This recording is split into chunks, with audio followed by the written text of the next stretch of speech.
Channeling a bit of Maurice before I get going. Nice. It's pretty much the creepiest voice I can do. Oh yeah.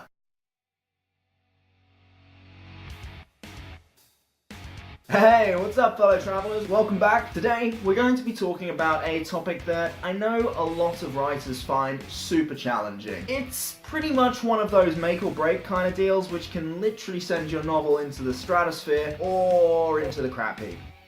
I'm talking, of course, about dialogue. But you knew that anyway, didn't you? Because the title. Dialogue is actually one of my favourite areas of being a writer. I fucking love how it can get you inside the character's head and give you insights into who they are, like pretty much no other area of your writing can. The power that it can have to really drive your story and carry your readers on a journey is just mind-blowing. But it wasn't always like that for me. Oh no. When I got started, my dialogue was flat, lifeless, boring. It didn't do anything for the story. In fact, it probably ended up making it a lot worse, just because I didn't really know what I was doing with it. I couldn't get into the mindset, I couldn't make it flow right. But fast forward to now, and it's actually one of the most praised areas of my writing. And there's a reason for that, because it shows the relationship between the characters, because it drives the plot, because it comes to life and really makes the book sing, because I've learned the tips and tricks that I'm about to impart to you guys as to how you can really make your dialogue flow, feel real, and above all else, interesting, entertaining. So if you're sick to death of choppy, boring, lackluster dialogue with unrealistic flows and pointless rambling, then watch on, because this one's for you. Now, I do want to make sure you guys are aware, this is, as always, what has worked for me. By all means, this is not a rigid rulebook for you guys to follow. This is just some advice that I'm throwing out there in the hopes that some of it might resonate with you and give you some ideas as to how you can bring your dialogue to life as well and make it a driving factor in your novel. Okay, so the first thing that I really suggest you guys get nailed in order to improve your dialogue is make sure that you really know your characters. You need to know these guys intimately. Now, I'm not talking about going to bed with them or anything weird and impossible like that, even if you dream of it. Don't lie. But your characters have to feel real, otherwise you're basically fucked. Now, for those of you who haven't checked out my videos on creating believable characters, please do check them out at the end of this video. You will find links in the description below, and that's going to really help you get a proper understanding of what I'm talking about here. Once you know your character intimately, it's easy to gauge their appropriate reactions. Just think about anyone that you know really well in real life. Now, you can probably guess how they're going to react to most situations that you can come up with. Am I right? Once you know your character, as well as you know your best friend, their dialogue is going to flow so much easier, I promise you. It's easy to make adjustments based on who they're talking to, and you can pretty much just sit back and listen while their words tumble out of them. Next, make sure the dialogue has a point. It's got to be fulfilling a purpose, whether that is character development, or moving the plot along, or perhaps you're just trying to showcase certain character traits, like what if one character is a particularly antagonistic bastard, or maybe someone's an over-the-top, happy-go-lucky scamp. Whatever the purpose, make sure you avoid meaningless conversation, even though we do this in real life all the time. Consider if you're revealing anything important about the character, or the plot, or even the mood of the scene. If not, you can probably do without it. Nothing will pull a reader away from a story or scene quicker than boring and pointless dialogue, so make sure it serves a purpose. We're storytellers. We're not here to mimic real life exactly. We're aiming for realistic representations of real speech. Try saying that 10 times fast. So drop the brain farts and the fillers, unless the scene really calls for it. Maybe it's revealing something deeper, I don't know, it's your story after all. And if you're absolutely certain that what's being revealed is necessary, but the dialogue is just too weak to carry it, then consider using narrative instead. You're not restricted here. This is your story, your world. Make it happen. And avoid exposition. You don't want to have dialogue there just for the sake of dropping info, because your readers, they're gonna know.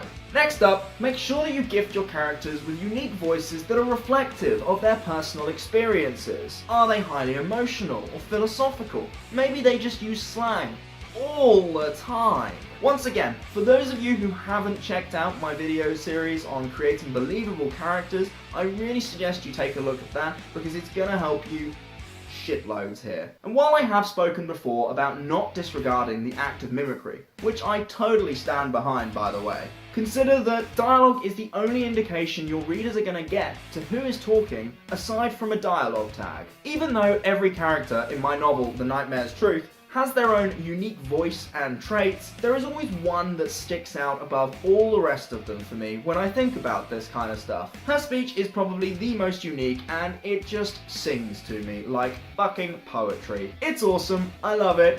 I'm gonna toot my horn on this one, okay? Don't fret if this line of dialogue is something that no other character would say.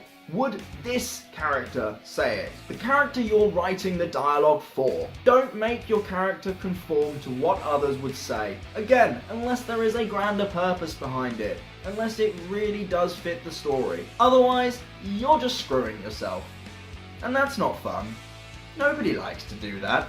And, as a bonus note, make sure that everything that they say is age, time, and setting appropriate. The vernacular you're using has to be accurate, otherwise it's just gonna be fucking laughable. Do your research if you're not sure, because this is a super important part. Make sure that the dialogue fits the character, the age, the time, and the setting. Next up we have the 3 words that every writer dreams about. Show, not tell.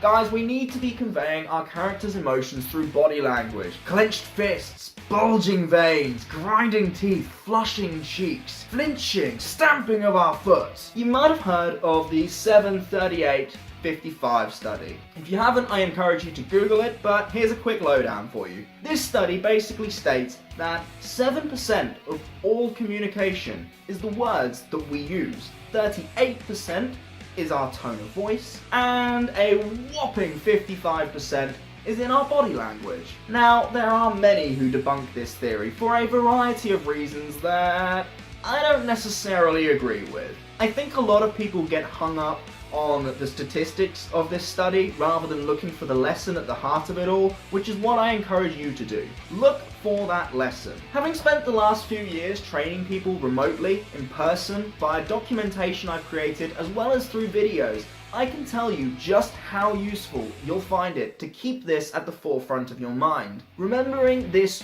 rule is gonna help you so much. Sometimes how it's said and what's not said are the most important factors you can consider as a writer. Characters, like real life people, withhold stuff for a whole host of different reasons, which are pretty much always linked back to their goals, to their drives, to what motivates them. So make sure you question this. What is your character trying to achieve? This will really help you nail down how a character would or would not speak in any given situation. Okay, next on the list. Was this point 5? We're gonna go with that. Point 5 on the list is avoid complex dialogue tags. Now these do have their moments, but 99% of the time, just use said. Said is invisible. Readers will not notice. Said. Too many whispers, shouts, grunts, growls, shrieks, coos, crews, exclamations, these are all just gonna muddy the water. Your dialogue needs to be strong enough to stand on its own, without the aid of any tags, and that includes said. If you're struggling to achieve this, try getting rid of all the dialogue tags altogether. Now this is just a temporary fix, so don't freak out, okay? But this will really help you to identify the strength of your dialogue as well as any unique voices that are coming through, so you can really hone in and make sure that this dialogue fucking sparkles. Which leads, like a glove, into my next point, flow. And I'm not talking about the chick next door either.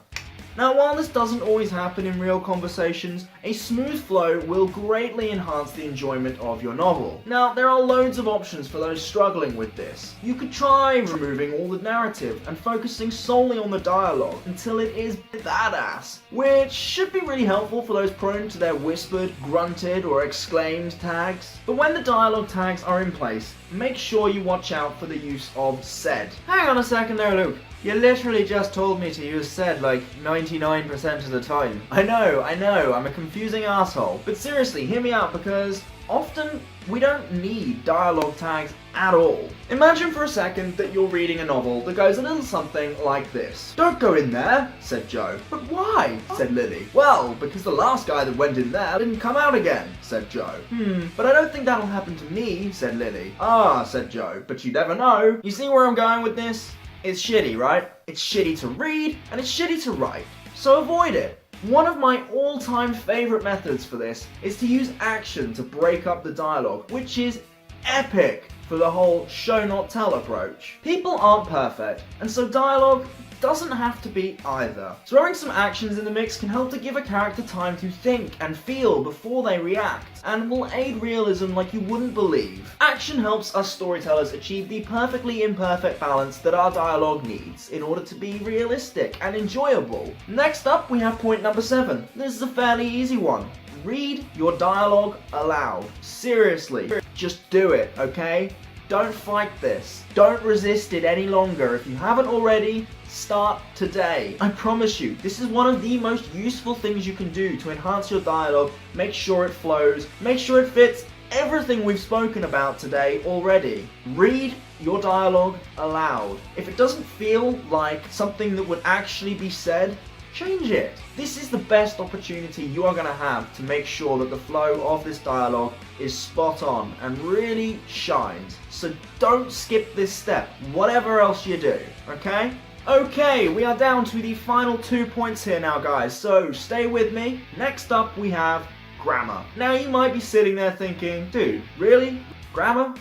Seriously? Yes, really. I know it may not seem like it's worth covering, but I've seen enough people struggling with this that I thought I'd just give it a little dust over, okay? So, new character dialogue, new line. Simple, right? Punctuation goes inside the quotation marks. For example, he said, comma, quote, blah blah, full stop, quote, perfect. Or an example of adding action, open quotes, blah blah, full stop, close quotes, Lucy leapt to her feet. Now, this one's going to be a little bit different if the action is actually breaking up the sentence that's being spoken, rather than, say, at the end and can be its own sentence, but just think about these things, okay? This is typically going to be going through your head during the editing stage, so if you're still drafting, don't fret too much about it, but it's always worth keeping at the forefront of your mind to make sure that your dialogue and all the grammar involved in the dialogue is accurate and awesome. The last point I want to cover for you guys is on cliches.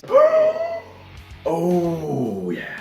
So, as we all know, you don't really want cliches in your narrative, because hey, someone else has already said it, so why the fuck would you put it in your book? As storytellers, it's something we kind of avoid as a bit of a taboo, but with dialogue, don't be so black and white about it. Yeah, sure. We don't want it peppered with cliches left, right and bloody centre, but people talk the way they talk, and if someone's going to use a cliche to convey their point of view to another character, let them do it.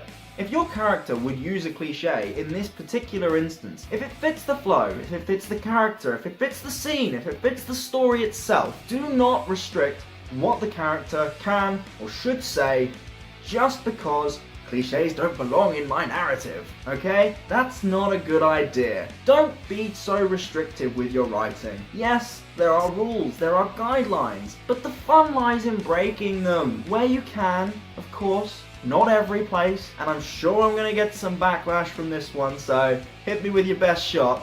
Go on, I can take it. But seriously, if it fits the moment, use it. As long as it's in the dialogue, and as long as there's not shitloads of it, okay? Because yeah, nobody wants to read a novel where every character speaks in cliches every single goddamn line. Not gonna be fun. No. Okay, that is a wrap. Thank you so much for watching, you guys. I really appreciate your time. As always, this is just what has worked for me, tips that I've picked up that I feel would be worth sharing with you all. So please do let me know if you have any questions, comments, or suggestions. Pop them in the comments box below. Don't be shy. This is what it's all about, guys. Sharing our experiences. So if you have any counterpoints, or if you agree with anything, or you just want to talk about anything we've gone over in this video, you know where to go. I really encourage you guys to implement at least some of these tips to improve the quality of the dialogue in your novel, and please do let me know how you get on in the comments section below or on social media. As I've mentioned already, you will find links in the description below for my previous videos on creating believable characters. Make sure you check it out, it's a perfect companion to today's video. If this video has vibed with you or helped you in any way, please make sure that you smash that like button, hit subscribe and ding the bell so you never miss a new video. Vids will be every Thursday, so please make sure you do join me, and of course, as always, please share this with anyone you know who might benefit from it. Until next time, my friends, see you on the other side. Guys, we need to be conveying body language through emotion? That don't work. Did you hear that? No! Waiting! Fuck!